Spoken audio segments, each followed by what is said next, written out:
Hello everyone, welcome back to another video by MacDonald Bullion. I'm here with Marcus, who is the Managing Director of Archer Commodities. How are you doing today, Marcus? Very well, thank you. Very well. So we've got a lot of gold and silver on the table. Why don't you introduce us a bit about Archer Commodities, what it's all about, etc. So my road into gold and silver started 9 years ago. I realised that money was devaluing faster and faster, and I wanted to put it into something that's tangible and real, and not have, something that's stocks and shares that, could lose everything. I'm not a gambler. I like, gold is always gone up through history, and I think it's going up higher and higher, faster and faster, because I think a reset's come in where everything will be based back on gold, And gold, it's gone up. So last 3 years particularly, it has really moved in price. Yeah, I mean, these are the 1 gram bars on here. When I first started with these were £28. Now they're fast approaching £90. I want to say when I first started, they were sitting around £48 for spot value. So over those few years, it really has gone up, hasn't it? It's really, really gone up, yeah. I originally made the mistake of buying the 1 gram bars in the packaging, and then I realised that you're paying anything from £15 to £25 for a piece of plastic that when you come to sell it has no value. The gold itself is in the centre, of course, and then the packaging around it, the packaging's worthless, pretty much, or... When you go to sell it back to someone, the packaging is worthless. So as pretty as it looks, it's worthless. The reason we do the bars is because I actually do collect some of the different ones, the odd ones like these, because it's just nice to have little bars from all over different mints of the world. And a lot of people will buy these if they're given a present rather than buying that. These are for people that just want to purely invest in gold and hold gold, and possibly trade it back. Because what you're actually doing when you're buying these is you're turning fiat fake money into real gold, and you're banking in gold. And we will buy these back from you, above spot price, because they just go back into the pot and somebody else then will buy them from there. So let's say, for example, I set up an account, buy a 1 gram gold bar, which is under the gold service. Am I right in saying? The gold service, yeah. What is the gold service? So the gold service are for people that just don't want to pay that price for that little bit of plastic. They want investment gold, and they want the best value gold for their money, and that's what the gold service is. So we do the 1 gram, we do 2.5 gram, 5 gram, 10 gram and 20 gram bars at the moment on those, and you can trade them back for coins, any coins, any bars on the website, and you get, there's no fee on that, there's no charges. You literally put that back into the coins, so you'll never pay capital gains on that. You're simply banking in gold. You're banking in gold. This is a banking in gold service. No one else, to my knowledge, does this, and even my bookkeeper thinks I'm crazy. But I really want people to put their money in gold, because I think the fiat currency is collapsing, and anybody who doesn't hold gold is going to be on the wrong end. So just adding on to that, so let's say I've got some cash. I've got some savings. Let's say I've got £1,000 in savings. I don't really know what to do with it. I'm thinking about putting it into an ISA. I'm thinking about stocks and shares. I'm thinking about gold as well.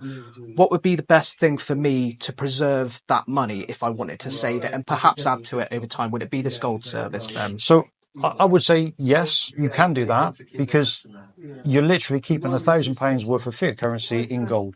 The gold will go up, the fiat currency goes down. The buying power of money at the moment is devaluing faster than probably in the last 10, 20 years. But what I would say as well is you're probably good to buy a sovereign and then the rest in the gold service. The reason I say that is this will follow the spot price. These are collectible, and this will go up on top of the gold price. It will go up with a percentage because it's collectible, and it's more desirable than that. One thing I did want to add on to that as well, and I'll show the camera so the viewers can see the types of sovereigns and things that you do. And one thing I do want to say as well is, especially in the bullion trade and things, the sovereigns that you sell are of higher quality. So I have a rule on everything that we do. If I wouldn't save it myself, I won't sell it to somebody else, because we really do look at the customer's money as if it's our money, and is it worth the investment?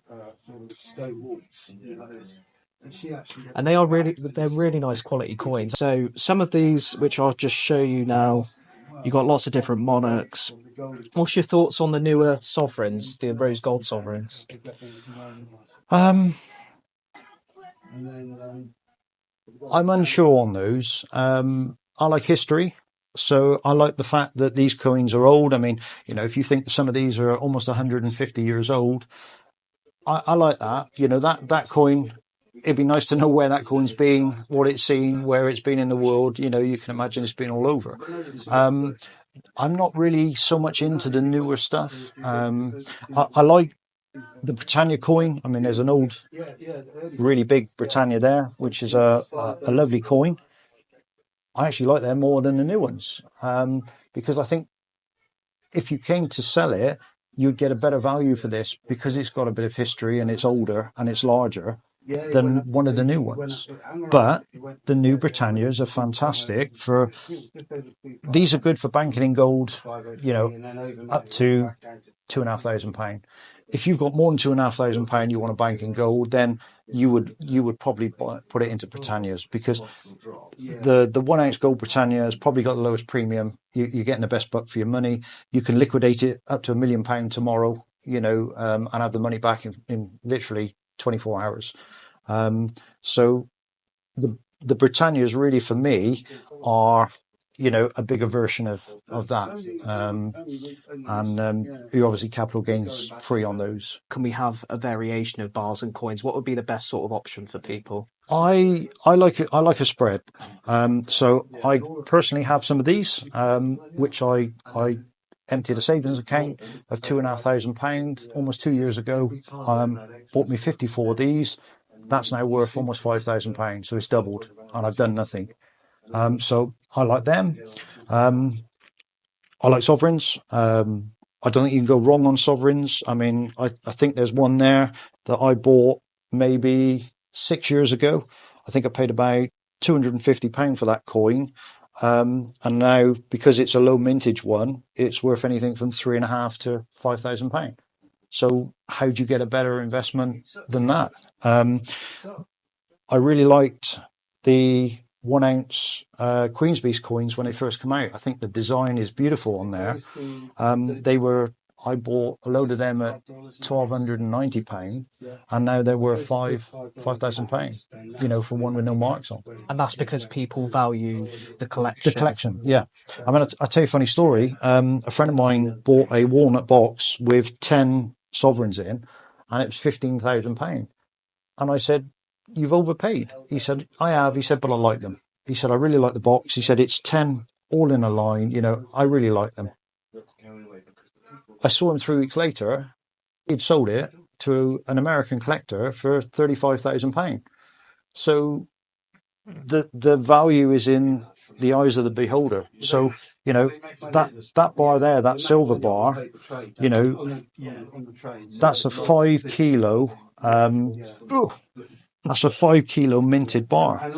You just don't see them with a date on, so again, that is a collector's piece, and I've got someone who wanted that for £5,000, and he was begging me to sell it to him, but we don't want to sell it because it's a lovely piece to have.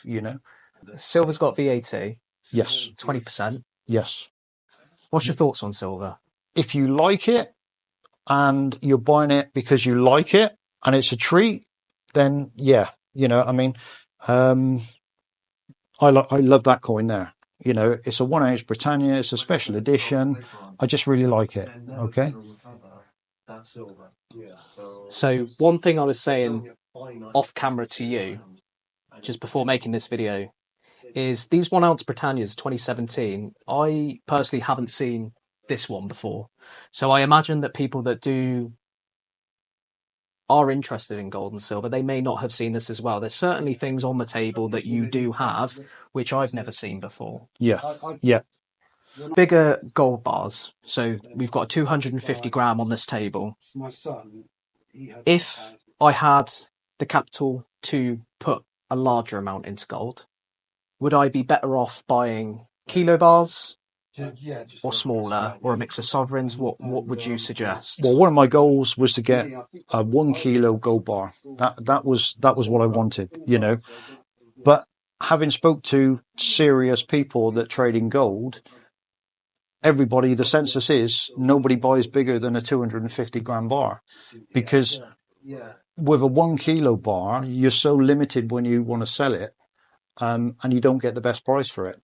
Whereas a 250 gram bar, you know, there's lots and lots of outlets that trade them every day. So, you know, you'll have a better resale. And I think you should always have that in mind. If you're buying one of these, have the fact that if you sell it, you might lose 15, 25 pound just because it looks pretty, you know, so you've got to keep that in mind. So when you're buying stuff, think, yeah, I like that, you know, I like that.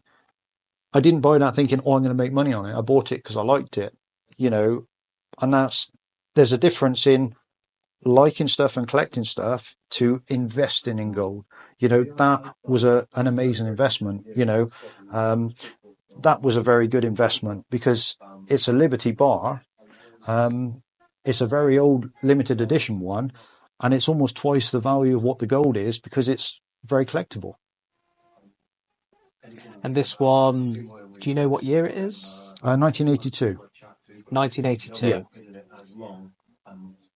So I suppose you see a whole range of different designs. Lots of different mints around the world create their own gold bars. They create their own designs. Yeah. But fundamentally, the gold that they put in is going to be all valued the same. All the 1 gram gold bars are going to be valued the same wherever you are in the world. But the collectability on the end can change dependent on if people want that bar more than others, I suppose. Yeah. And there's no written rule that something's going to be more collectible than something else. What's your thoughts on platinum? Love it. One of my favourite metals. It's great until you want to sell it, because the market for the market for platinum second-hand stuff is almost non-existent. So again, you know, I mean that's a platinum coin, a 1 ounce platinum coin. You know, the problem is when you want to sell it. I would say as well, we were speaking about this just prior to making the video. The density is hugely different, I suppose, when you compare it to a silver coin. I'll just show the viewers on here. So when you compare a silver coin to a platinum coin, if you don't know, you can see the sizes are different, but the weight's the same. And even if you look at the edges, you'll see that the platinum one is thinner than the gold coin because the platinum is denser. It's a heavier material. And it doesn't tarnish. No.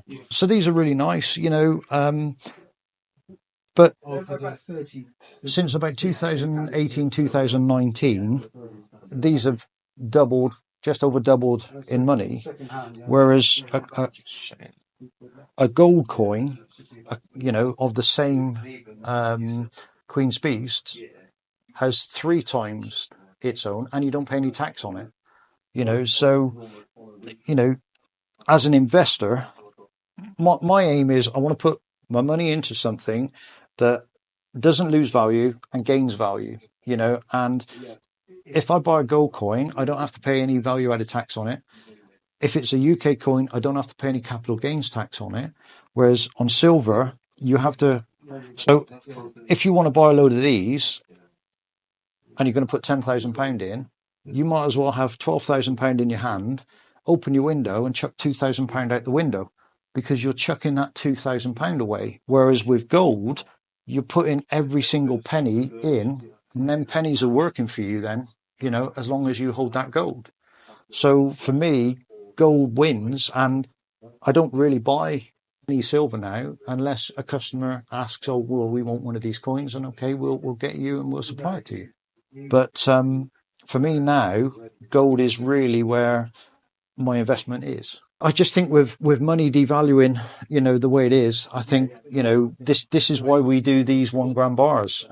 We don't really make any money on these. But, you know, it's the best way of investing, because a lot of the mints, they only want to sell you these. And they're robbing you of the 15, 20 pound. You know, it's great if you're giving that away as a gift because it looks pretty and it's lovely. But if you're not giving it a gift and you're buying it, then these are the way to go. I was going to say, because a lot of I find that a lot of people that do buy these sort of carded, these packaged bars, especially the grams, other mints are creating smaller than a gram now. I've noticed they've gone 0.25, yeah. Yeah, 2.5 and 0.5, which makes it more affordable. But of course, you're paying the higher premium. Yeah. If you want the best value for money, it's going to be these types of bars. Every day. Yeah. Yeah. If I want to give it as a gift, perhaps I'm not so much thinking about the investment. Perhaps I would consider these. But ultimately, as an investor, the gold service is the way to go. Definitely, the gold service is the way to go. I mean, if you want to get on the gold ladder, that's the best way to do it. Cool. Well, thank you very much for your time, Marcus. I appreciate it. All right, no problem at all.